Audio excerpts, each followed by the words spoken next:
Le millésime 2019, enfin, un millésime qu'on attend un peu tous, hein. Et d'ailleurs, c'est curieux, hein, c'est comme tous les millésimes qui terminent en 9, 59, 89. Et 2019, là maintenant prend son tour.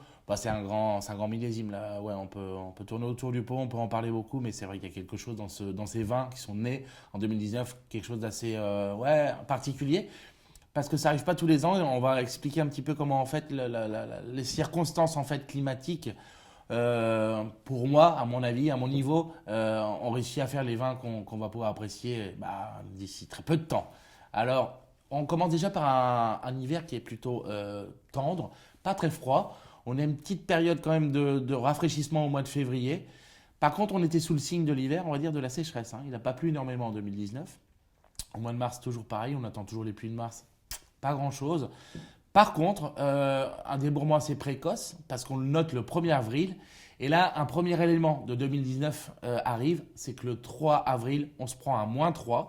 Et donc des bourgeons qui commençaient juste à sortir, à gonfler, se font prendre par la gelée. Et là, donc forcément, on a une perte de récolte. Mais comme on est vraiment très très tôt, la vigne n'a pas le temps de stresser ni de souffrir. Et automatiquement, derrière, les contre-bourgeons se remettent à pousser. Mais eux, évidemment, au lieu d'avoir deux grappes, ils ont une grappe et en plus petite. Donc, premier impact du 2019, c'est dès le mois d'avril, on va dire une information importante, c'est que on sectionne les rendements par deux.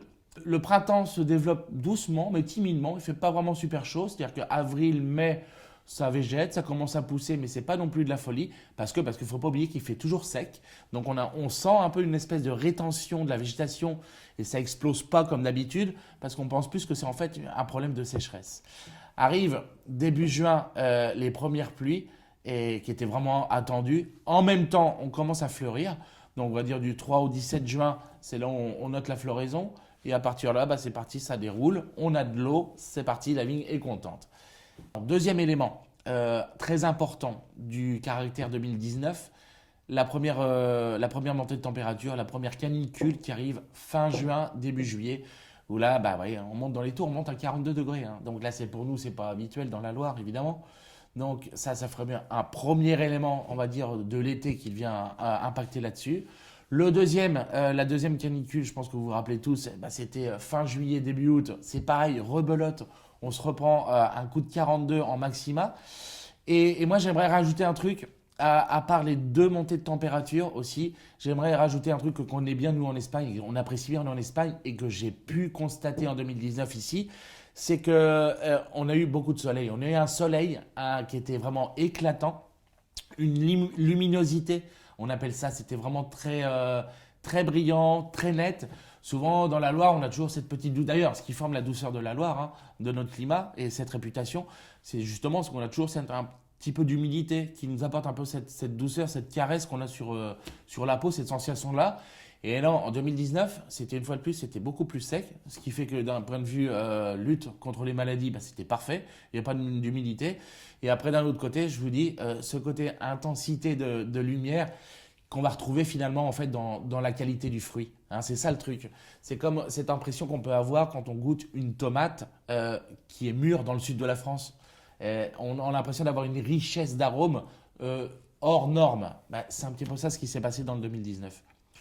On a baissé un peu les chevaux, là, les températures se sont tranquillisées un petit peu au mois d'août, un bout normal, hein, sans pluie. Donc on était un peu dans cet état, toujours on cherchait un petit peu la vigne, était habitué, on va dire quand même à avoir un été quand même assez dur, assez ensoleillé, avec peu de pluie. Donc on a vraiment l'impression elle avait pris le pli. Et donc le mois d'août, elle arrive à le passer sans aucun problème.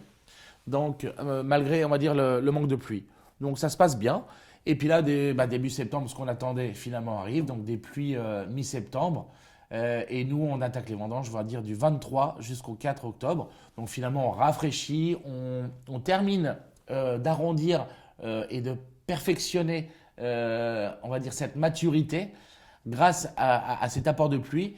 Et là, on va jusqu'au bout. Et là, ça se termine par quelque chose, forcément, de parfait. On n'en est pas loin en tout cas.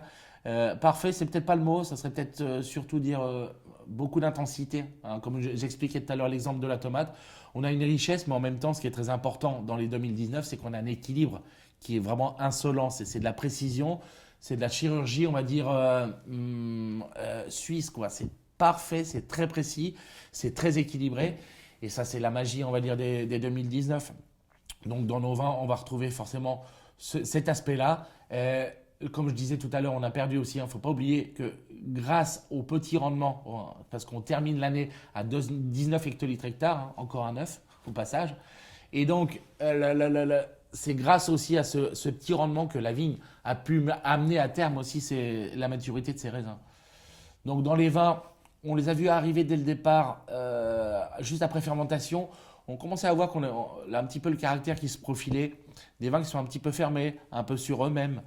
On sentait qu'on allait avoir des élevages un petit peu plus longs. On sentait qu'on avait besoin de les travailler pour que ça puisse s'exprimer. On est dans le profil voilà, des grandes années comme le 2005. Sauf que là, on a quelque chose d'un petit peu plus ouvert, un petit peu plus avenant, un peu plus, c'est ça, un peu plus ouvert. Donc ça se passe. On fait nos élevages un petit peu plus longs que d'habitude, hein, que ce soit sur on va dire sur la pensée de palu, le clos qui s'est très très bien comporté en 2019. Hein, c'est la troisième année où on produit le clos en 2019 et là on commence à voir quelque chose d'importance profilée dans le sens où on gagne en maturité, on gagne en précision et c'est vrai que le 2019 nous permet de voir un peu l'importance du terroir du clos. Et puis bah, évidemment ça échappe pas à la règle quoi, sur les croix boissées et sur la rougerie. Le 2019, bon, bah là, on sent la combinaison d'un grand cru avec un grand millésime. Bon, commence à faire des très belles bouteilles. Donc, on met ça en bouteille comme d'habitude, 2 ans après. On a gardé nos vins 3 ans en cave. Et là, il va être temps de les sortir. Hein. 2018 nous dit au revoir. Et là, arrive 2019. Bon, des bouteilles qui sont bonnes, une fois de plus, à ouvrir directement, à venir les déguster toujours un petit peu ici au domaine. Dès que ça vous avez le temps, on sera heureux de vous recevoir. Et puis sinon, bah, on vous fera un plaisir de vous préparer quelques bouteilles, de vous les envoyer pour que vous puissiez continuer à apprécier les vins du grand domaine de Palu.